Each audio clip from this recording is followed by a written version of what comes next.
dengan semangat. Nah, saya mau tanya, ada partai politik P3 atau 3P? Nah, ini jago ya, P3. Tapi saya mau sampaikan ada sikap yang salah, bukan P3 tapi 3P. Apa itu? Ada yang mengutamakan persembahan. Bagus sih kalau koma. Ada yang mengutamakan P2 pelayanan. Bagus juga kalau koma. Ada yang mementingkan pengudusan 3P. Kalau koma, maksudnya apa? Apa masih ada kita yang beranggapan saya memberikan persembahan supaya saya masuk surga? Saya melakukan pelayanan supaya saya selamat. Saya melakukan pengudusan supaya saya pasti terselamatkan. Kalau ada, ini salah. Selain itu, ada juga yang kita salah nyanyi. Lagunya sih nggak salah, tapi pengertiannya salah. Apa itu? Percaya saja, terus percaya saja, terus percaya hanya kepada darah Kristus. Benar atau salah? Benar kalau koma. Karena apa? Iman tanpa perbuatan sama dengan mati. Mago, Pak. Mago iman toh. Mago dui. Jadi inilah masalah jemaat Galatia. Ya. 3P atau percaya saja. Apa itu? Ada yang menggantikan kebenaran, yaitu kebenaran, keselamatan, Injil, anugerah, kemerdekaan diganti dengan Taurat, sunat, makan ini dan tidak boleh makan itu. Kembali kepada perjanjian lama. Oleh karena itu, lewat surat Galatia, Paulus menerangkan kesalahan ini dengan melakukan tafsir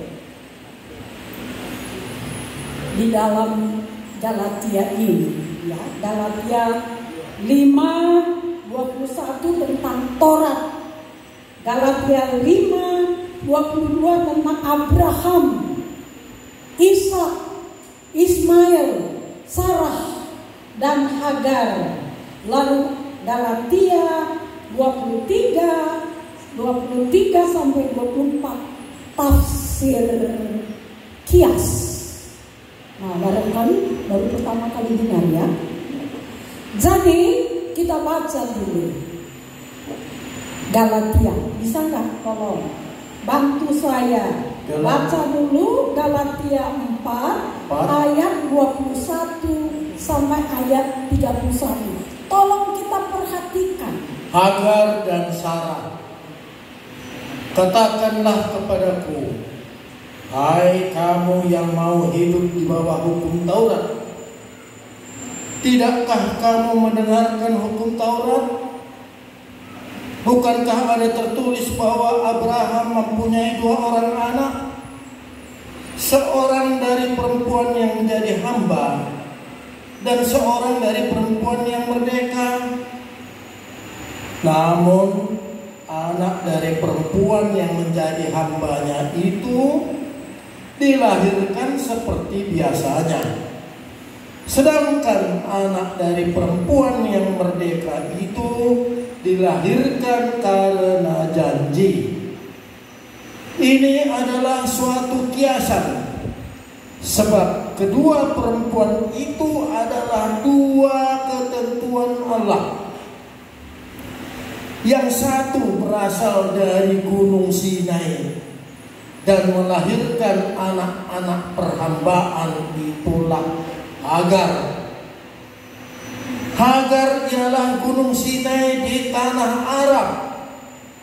Ia sama dengan Yerusalem yang sekarang, karena ia hidup dalam perhambaan dengan anak-anaknya.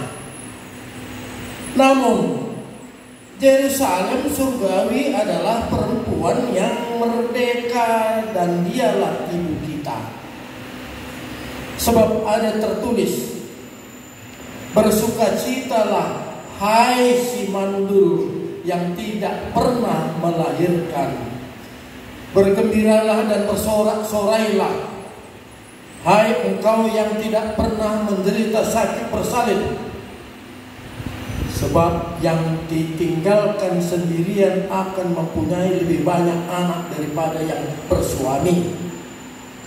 Adapun kamu, saudara-saudara, sama seperti Ishak, kamu adalah anak-anak janji.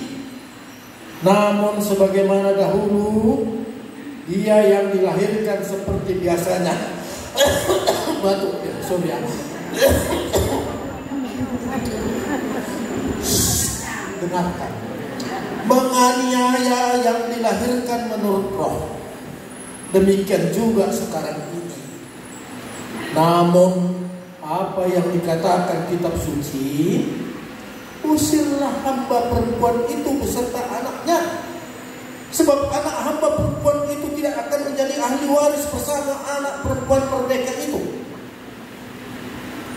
Karena itu saudara-saudara, kita bukanlah anak-anak hamba perempuan, melainkan anak-anak perempuan merdeka. Si barem oge si koge enda pendeta. Bujur. Jadi mohon perhatikan benar-benar. Ini perikop yang sangat sulit.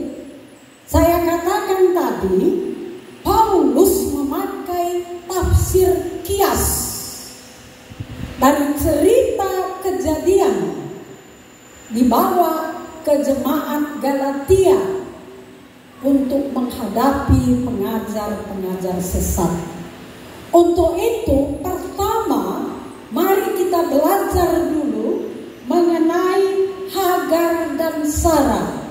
Baru nanti kita belajar mengenai tafsir kias dari Hagar dan Sarah. Saya rasa kita semua sudah tahu bahwa Abraham adalah bapa orang beriman. Walau kadang-kadang imannya itu goyah. Itu dikatakan di dalam ayat Alkitab Roma 4 ayat 17, yang mengakui dia beriman bukan hanya kita, tapi Roma. Sarah juga, walaupun kadangkala dia bingung, stres, frustrasi, dia juga disebut sebagai ibu orang beriman dalam Yesaya 51 ayat yang kedua. Dapat kita bayangkan, Abraham sudah lanjut usia ketika Tuhan memberikan janji pertama, keturunanmu akan menjadi sangat banyak. Umurnya sudah tidak tanggung lagi, 75. Ada di sini bapak yang umurnya 75. Ada ya, saya tunjuk Pak Pendeta Bang umurnya 82. Si Sarah pada waktu kejadian 12 itu, Tuhan berjanji akan menjadikan dia ibu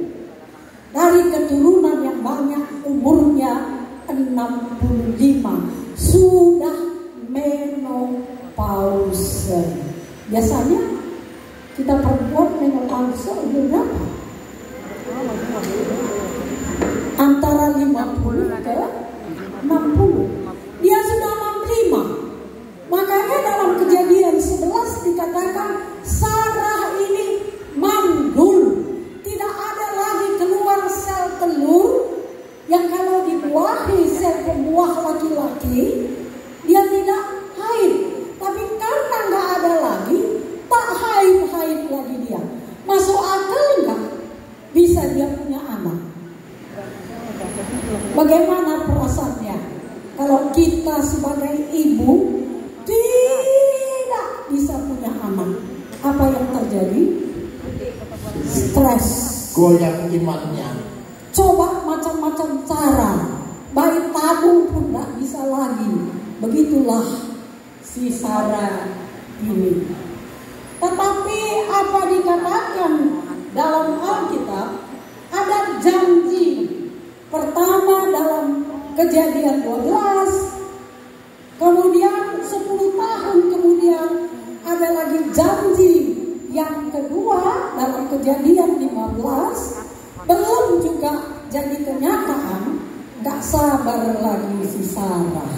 Sama dikatakan Bapak tadi, kita pun kalau gak sabar, saya juga tahu ada kasus Nande Molekah Laban Cimupus sodor kena kalau si Dewan adalah mendem ras perundangan anca bagai panah betok nagalan tubuh anak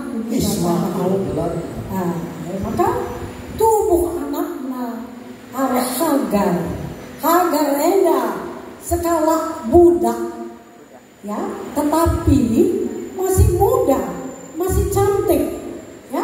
Makanya Abraham lama menolak. Cantik banget. Anaknya adalah keinginan daging.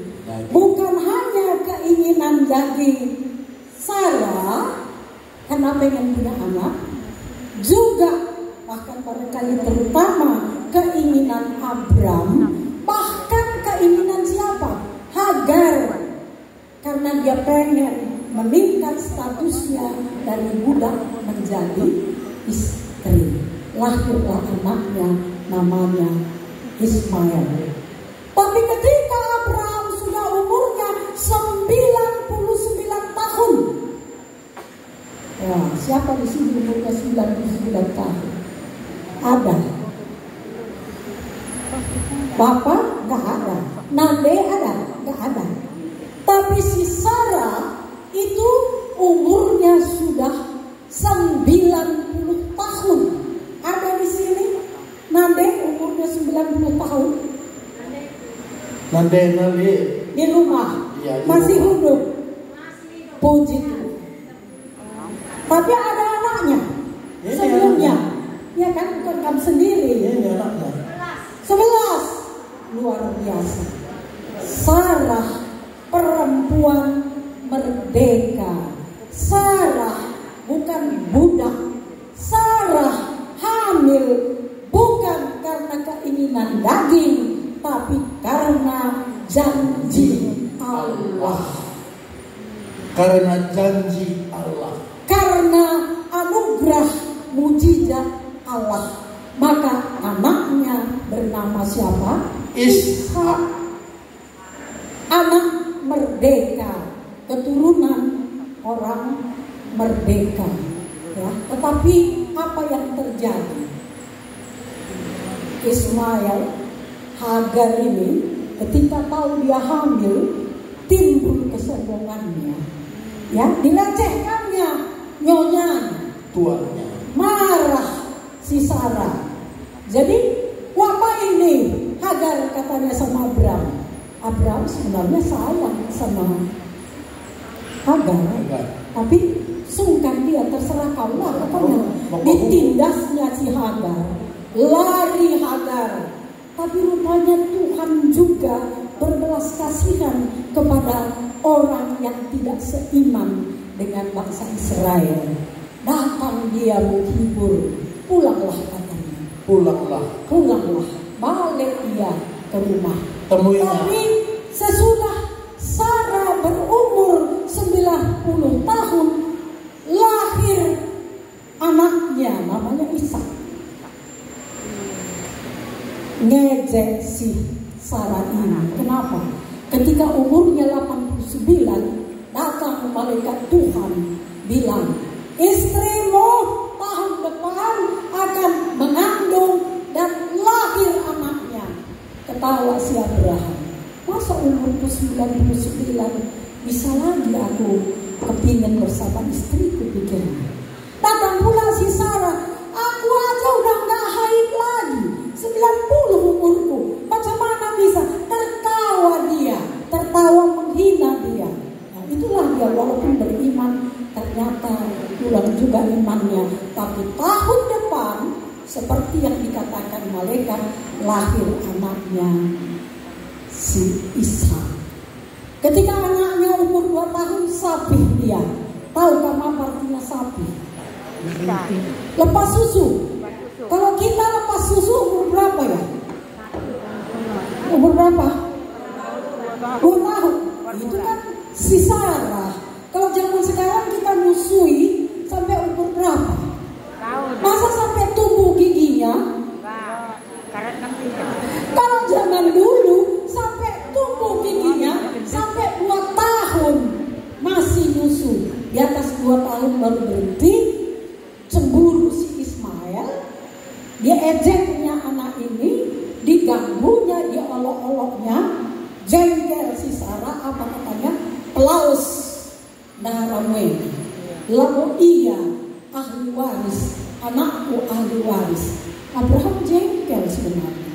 Kenapa kira-kira Abraham jengkel? Bukan kenapa? Anaknya itu, ya kan? Satunya anaknya, tambah lagi Ishak 2, masa disuruh pilih? Tapi apa kata Tuhan? Ikutkan perkataan Sarah, karena yang menjadi ahli warismu bukan Ismail, tapi Ishak. Dikasih roti, dikasih air, usir. Habis airnya. Itulah Tuhan juga tetap berkasih sayang kepada manusia. Habis airnya, mau kesah-kesah, nandagi mate, reh Tuhan nampati, idahna lau. Kujadikan pagi anakmu bangsa si beling nina.